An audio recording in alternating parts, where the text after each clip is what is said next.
Hello, everybody. Welcome, colleagues from MNWE. This is David Beard. I'm coming at you live from Big Fork Valley Hospital in Big Fork, Minnesota, about 40 miles north of Grand Rapids, a little bit west and north of the Iron Range, where I'm working on a research project interviewing healthcare workers about how freaking exhausted they are since the pandemic.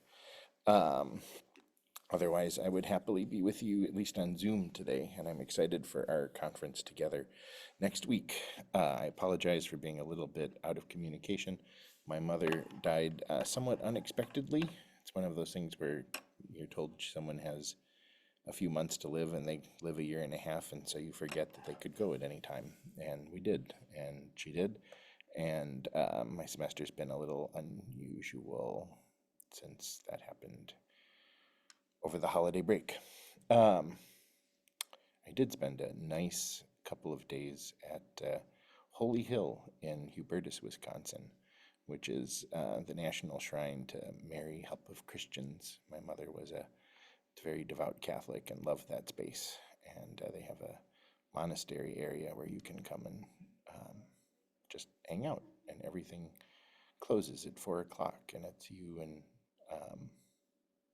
silence. I recommend it.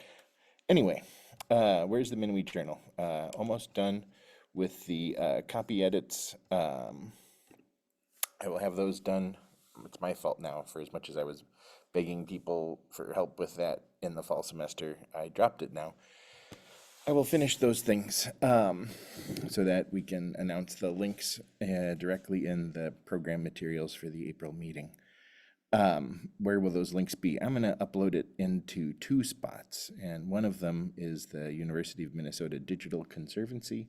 I have an account there. I can just dump things that are related to my professional work. This will make it, if you guys approve, of course you have to approve everything I suggest here. This will make it scrapable by Google Scholar. So anything I dump in the Conservancy shows up in Google Scholar, which is a little weird because article I wrote for the Duluth Budgeteer ended up in Google Scholar and then ended up getting cited in someone's dissertation, which is weird. Weird, but I think that's the real value here is I can dump this up there and people will start to find the contents of the journal that way. So if you approve, I will dump it in what's called the University Digital Conservancy. This does not make it a university project. Nor does it make it a university journal. It just puts it in a place where I know it's going to be scraped. Where can the journal live? Well, I mean, we do have a MNWE website, and I will upload the PDF to the journal website if you guys consent to that, and if there's space for it in a way that doesn't make whoever manages the website have a complicated life.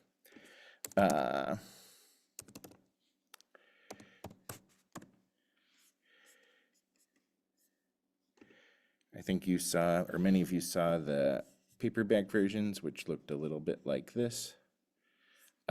We can dump it on Amazon if there's a path that the organization would like to do that. We certainly can. Otherwise, I've been using this to publish books made by students of mine, and there's an option for basically publishing it at zero profit, so I can put it up there and not have to deal with people saying, you're making money off of your students. It would also allow contributors to order a copy relatively inexpensively. You can see that the paperback version of this 200-page book that my students edited is only $5.99. Maybe it's about $180, not $200. And what that looks like when it's done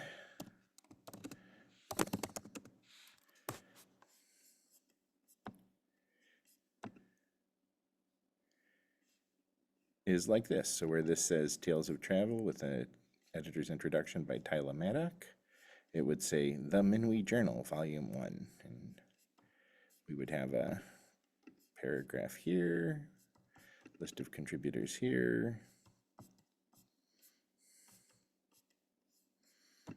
the possibility of reading a sample, seeing the table of contents, and then if we could, if we wanted, do up a hardcover version. The vast price difference between the paperback and hardcover is that I put color photographs in the middle. There are no color photographs in this one, so I think the price difference would be probably closer to $5 or $6 more, maybe 12 to 15 total. All right, so that would be a way for people to access a print version. So we've got the possibility of a print version, we've got the possibility of a PDF on the MNWE website, and we've got the possibility of a PDF living on the Digital Conservancy. The other approach I was going to use was to upload it to the Minnesota Libraries Publishing Project, which is actually the platform in which it's been created. I put up this Joy Harjo book, which the Fond du Lac Tribal and Community College published, because it would give you a sense of what the reach of the book would look like. They won a Minnesota Library Publishing Initiative Award. For this thing, it's basically a ton of poetry by people inspired by Joy Harjo and her visit before she won all of her fancy awards to the Northland. Maybe it was after she won them, but we wrote the contracts before. Anyway, doesn't matter the timing there. The important thing is lots of really cool contributors, a couple of whom have been to MNWE things before. I know Liz has.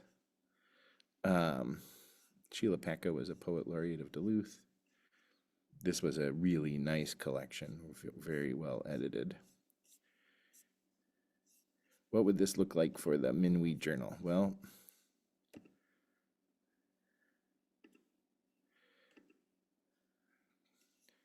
this would be the landing page. This is a paragraph I took out of Richard's editor's introduction. And then here you've got the journal. Here we've got the contents, highlights from the conference. The piece about reviewing materials for diversity and inclusivity, sections on amplifying back narratives, spotlight on African heritage creators, publishers, and resources for the classroom, a bit about MNWE and the MNWE committee. These are break-upable in Humanities Center pieces, Black Literacy Matters piece, the Black Publishing Arts Collaborative, Literacy for Freedom, National African American Read-In, all of these pieces that I pulled together last year. These are pieces we have permission to reprint from the University of Minnesota Libraries about African heritage publishing after the events of 2020. This is a review by a student. This is a invited piece by a colleague of mine at Duluth writing with some students. And then lastly, here are the pieces from the conference. The student-read poem, the digital storytelling piece, the anti-racist writing for non-English speakers piece, the critical literacies piece, and then another poem. So one way to read it is to navigate up there. There's also just going to the next page over and over again. There's our editor's introduction space.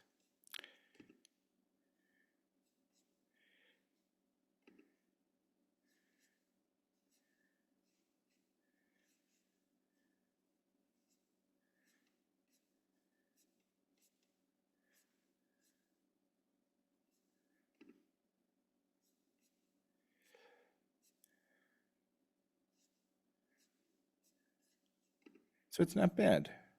This is not a bad way to promote the existence of the journal. And if I go to the Duluth Public Library website, oh, I hope this works, oh, I hope this works, and type in bringing joy.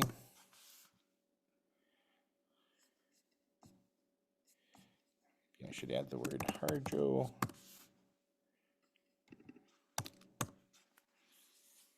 Well, I'm going to cry if they haven't put it in here. Books which are published through the Minnesota Library Publishing Project are supposed to be searchable in the public library catalogs around the state. This one's not working, so let me try.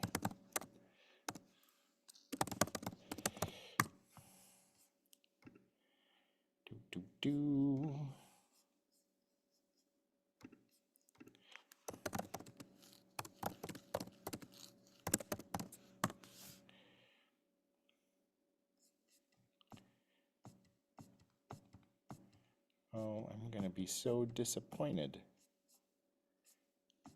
I thought for sure that we would show up this way, but it looks like we don't. Although, to be fair, it looks like there's a lot of stuff missing. So never mind the last few minutes of this question. I'm going to work with the librarians to figure out how I can get the MLPP books published to the various catalogs. There is a method for doing that. It looks like the Bringing Joy collections just weren't.